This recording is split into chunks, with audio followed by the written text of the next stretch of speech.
12 अप्रैल 1912 रात के टाइम ठंडी हवा और एक ऐसी जहाज जिससे दुनिया ने अनसिंकेबल कहा था, लेकिन कुछ ही घंटों में सब कुछ बदल गया।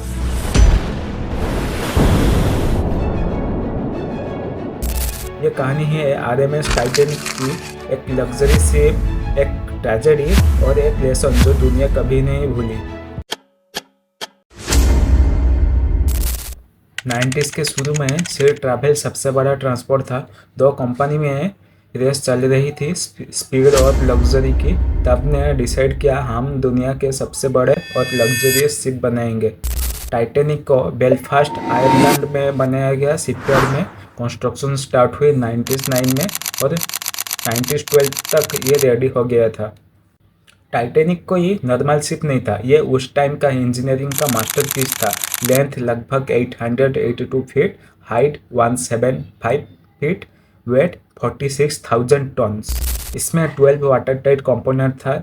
लोग कहते थे even God himself could not sink this ship, लेकिन यही ओवर कॉन्फिडेंस बाद में सबसे बड़ा रीजन बन गया डिजास्टर का। टाइटैनिक में सिर्फ ट्रैवल नहीं, रॉयल लाइफ मिलती थी। फर्स्ट क्लास पैसेंजर के लिए grand staircase, swimming pool, gym, library, luxurious cabin. And second class के लिए जो decent comfort. And third class जो थे इमिग्रेंट्स थे जो अमेरिका में नई लाइफ शुरू करने जा रहे थे।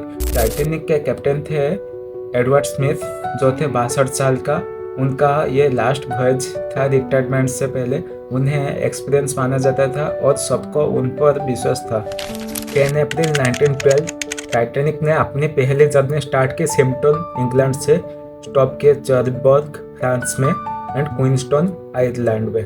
फाइनल डेस्टिनेशन था न्यूयॉर्क यूएसए। टोटल 2200 से ज़्यादा लोग शिप पर मौजूद थे। जर्नी के दौरान टाइटैनिक को कई बार आइसबर्ग वार्निंग मिल चुका था, लेकिन उस वक्त स्पीड कम नहीं की गई। क्योंकि कैप्टन और क्रू कॉन्फिडेंट थे और टाइटैनिक को अनसिंकेबल माना जाता था। 14 अप्रैल 1912 रात 11:40 पर ओशियन बिल्कुल शांत था, हवा नहीं थी। इस वजह से आइसबर्ग दिखना मुश्किल हो गया। सडनली आउटलुक ने देखा सामने आइसबर्ग, वार्निंग दी गई, आइसबर्ग राइट अहेड। शिप को घुमाने की कोशिश हुई, लेकिन देर हो चुका था। टाइटैनिक आइसबर्ग से टकरा गई।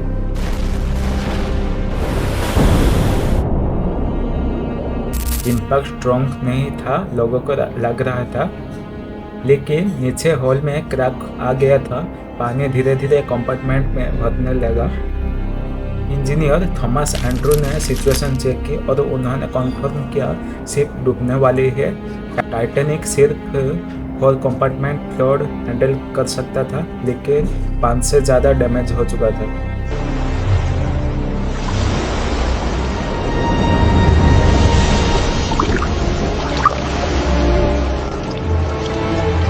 सबसे बड़ा शौक लाइफ बोट सिर्फ 11 से 78 लोगों के लिए था, जबकि शिप में 2200 से ज़्यादा लोग थे।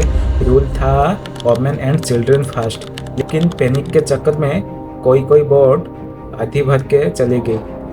लोग शौक में थे, कुछ बिलीव ही नहीं कर रहे थे टाइटैनिक डूब सकता है। फर्स्ट क्लास पैसेंजर के लिए पहले एक्सेस था, थर्ड क्लास लोगों के लिए थोड़ा सिचुएशन टफ था। फैमिली सेपरेट हो रही थी, लोग रो रहे थे और प्रेयर कर रहे थे।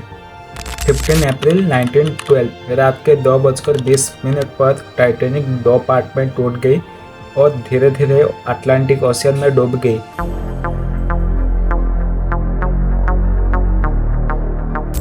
ठंडे पानी का टेम्परेचर 0 के आसपास था। जो लोग पानी में गिर गए उनके पास कुछ ही मिनट बचा हुआ था सर्वाइव करने के लिए। नियर बाय शिप को डिस्ट्रेस सिग्नल मिला। कारपेथिया ने फुल स्पीड में आकर सर्वाइवर का रेस्क्यू किया।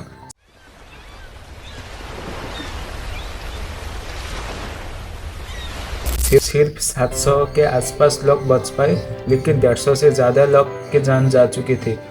टाइटैनिक डिजास्टर ने दुनिया को हिला दिया। इसके बाद कोई इम्पोर्टेंट रूल बने। लाइफ बोट सबके लिए mandatory, 24 hour radio watch, ice patrol system. 1985 में टाइटैनिक के वर्क फाइनली डिस्कवर हुआ। भाई ये अटलांटिक ओशियन के 12,500 फीट के नीचे मिला। आज भी टाइटैनिक के वर्क वहीं ही पड़ा है, एक साइलेंट मेमोरी बनकर। टाइटैनिक सिर्फ एक शिप नहीं था, ये ह्यूमन एम्बिशन, ओवर कॉन्फिडेंस और ट्रेजेडी का सिंबल थे। यह हमको सिखाता है टेक्नोलॉजी पावरफुल हो सकता है, लेकिन नेचर के सामने इंसान हमेशा छोटा है।